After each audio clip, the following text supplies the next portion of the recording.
This video contains spoilers for Telltale's The Walking Dead Season 1.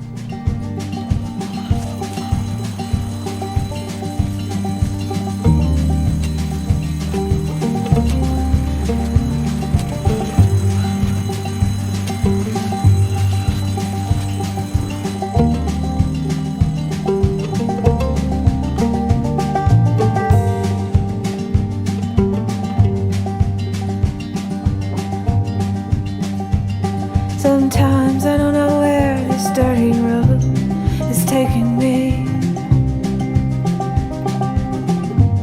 Sometimes I don't know the reason why, so I guess I'll keep gambling. Lots of moves and lots of rambling. Well, it's easier than just waiting around to die. Hi there, my name's Fuvly and this is my first video of this type, but I'm really excited to get it out there and I really hope you enjoy it. Earlier this summer, I played through a very important game to me, the final season of Telltale's The Walking Dead, and it capped off a journey that lasted almost 7 years for me, and it made me remember how much this series means to me. And that's what I'm gonna try to explore in these videos, what these games mean to me as someone who grew up with them and the main character Clementine, the lessons they've taught me and the impact they've left. And there's no better place to start off than the beginning. But before we go there, I am going to say that this video assumes basic knowledge of the Walking Dead universe. Zombie apocalypse, don't get bitten, you know, the usuals, the classics, you've heard it all before. Now, with that out of the way, join me in rewinding to the winter of 2013 and my first playthrough of Season 1. Let's go.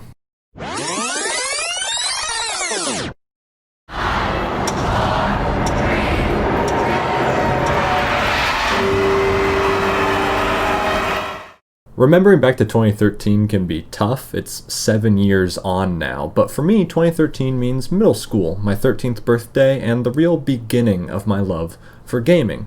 But on that gaming front, it didn't start off great. When my original Xbox 360 broke, I was pretty bummed, but my sibling was kind enough to give me theirs. And among games like Fallout New Vegas and Halo 4, it came with a game I had never heard of. I knew of the Walking Dead show, but I had no idea there was a game attached to the franchise. But my sibling loved it, and so I said, hey, yeah, I'll give it a try. Little did I know that I would be hooked on the franchise for the next 7 years. Now, before I made this video, and literally right after I finished my first playthrough of the final season, I went back and replayed all 4 games. And reliving all of them, but specifically that first season, brought more than a couple of tears to my eyes. In the first season, you don't play as Clem, you play as a man named Lee, who becomes her kind of surrogate father figure. Clementine, however, is the series' main character. It is her story. You start off by protecting her, not playing as her, though. At the start of the first season, Clem is 8, and I played it first when I was 13. So in a way, even though Lee is more of that surrogate father figure, I played it more like an older brother would have. So as I grew and Clem grew, it was like watching a younger sibling grow. Now let's talk about Lee. He starts as a man on his way to prison for the murder of his wife, and despite that, the game makes sure to let you know that he is a really good guy. Yeah, I want my parents to come home now. I think that might be a little while, you know? Oh. Look, I don't know what happened, but I'll look after you until then. And the first person you meet outside of the officer taking you to prison is Clementine. You quickly learn that her parents are almost certainly dead and she has no family left. 3 new messages. Message 1, left at 5:43 p.m. Hey, Sandra, this is Diana. We're still in Savannah. Ed had a little incident with some crazy guy near the hotel, so we had to get him back to the ER and have it checked out. Anyway, he's not feeling well enough to drive back tonight, so we're staying an extra day. Thanks so much for looking after Clementine, and I promise we'll be back in time before your spring break. Message 2, left at 11:19 p.m. Oh my God, finally. I don't know if you tried to reach us. All the calls are getting dropped. They're not letting us leave and aren't telling us anything about Atlanta. Please, just leave the city and take Clementine with you back to Murrieta. I've got to get back to the hospital. Please let me know that you're safe. Message 3, left at 6:51 a.m. Clementine, baby. If you can hear this, call the police. everyone. We love you. We love you. We love you.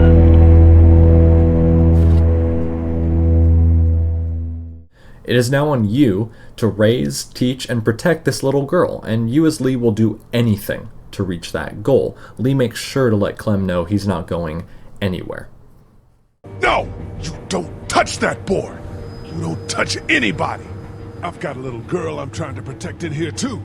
You want to get violent, you old fuck? Well, come on! You better have a plan to kill me though, because it's me before anyone else in here!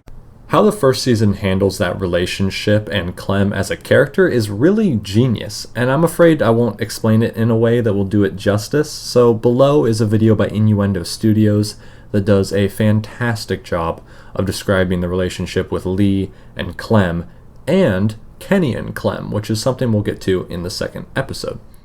But back to Lee and Clem. Essentially, Clem gives the first season meaning. When the infighting is at its worst in Lee's group, why does he stay? Why not leave for greener pastures? It's to protect Clem. She's safer with more people, almost certainly. When you make decisions, you're always thinking, how will this affect Clem? How will Clem react to me if I do this? How or what will Clem learn from this? Without that relationship, Season 1 would be a game devoid of purpose. But by giving you a little girl to protect and care for, it makes you care. And it definitely made me care. It made every decision matter. And as someone without a younger sibling or someone I need to take care of, it was a really unique and meaningful experience. And I loved it. There were hard, legitimate choices you had to make as Lee in every episode. Will you save Doug or Carly?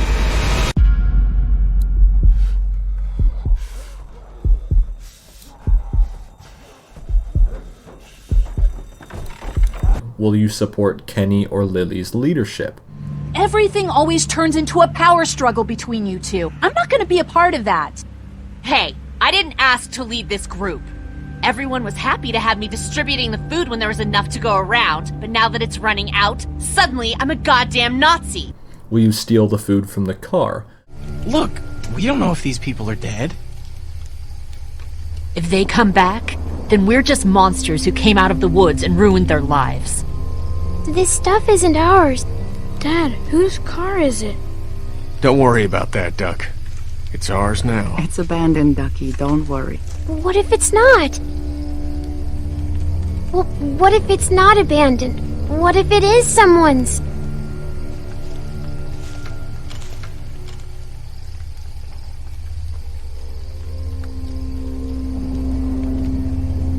You're right. We shouldn't take this. Who gets to eat in the group when there aren't enough rations? You know what? I'm not doing it tonight. You do it. There's today's food rations, but there's not enough for everyone. Good luck.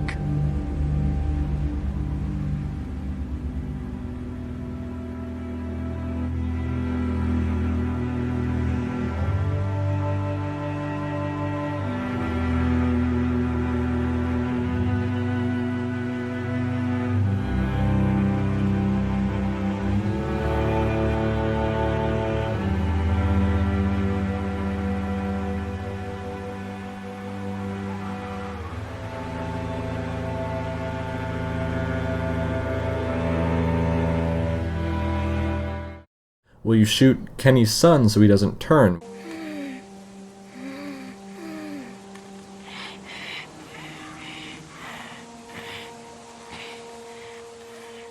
What do we do?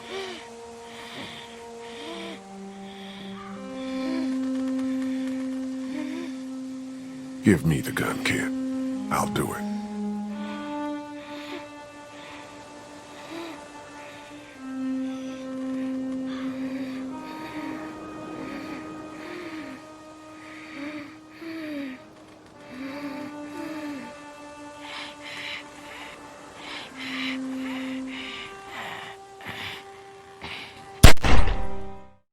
Will you let Ben die in the tower?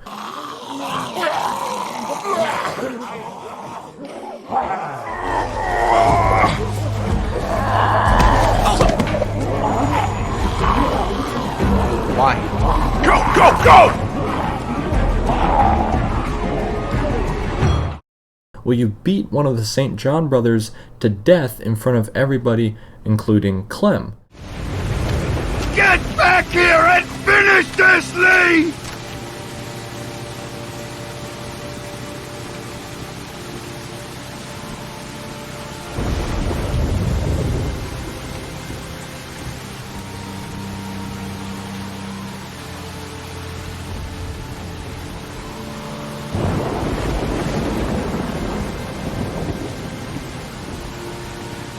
Get back here and fight me like a man, Lee! Lee!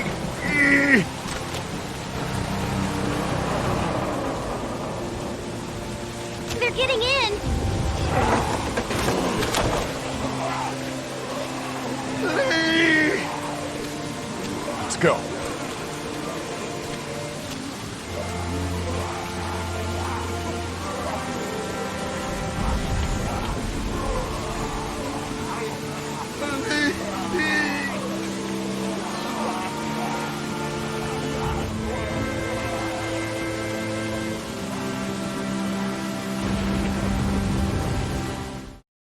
The answer is, it all depends on how you want to raise Clem, what you think is important.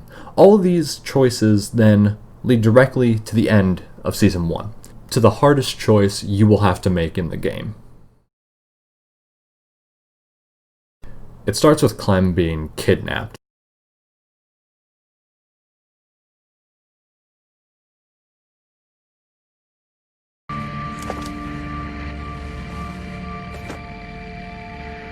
Then Lee, after finding out, is immediately bitten by a walker, and at that point, even if somehow you weren't paying attention in your playthrough, you know for sure, one way or another, you're coming to the end.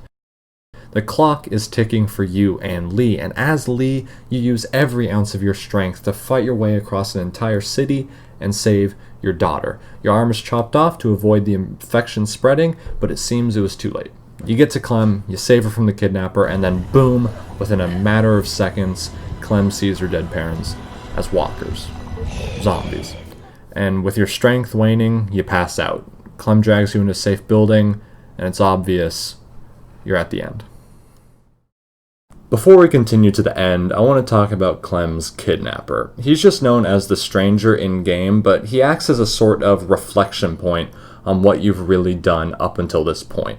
Unknown to you, this stranger has been talking to Clem via a walkie-talkie for a long time, and has been directly affected by your actions and choices. The food in the car that you steal or don't steal earlier on in the game is taken by the rest of your group no matter what, and that was his and his wife's, and losing it makes his wife leave him, and he wants revenge. He knows everything you've done, all the bad, all the good, all those tough choices you've made. He's going to remind you of and critique you for all of them. This small section right before the end of the game is your chance to reflect on what you've really done to survive up until that point. Even though this section is stressful, as this is Clementine's kidnapper, it's also a nice time to stop and really think about your journey up to this point, even the decisions you might now regret.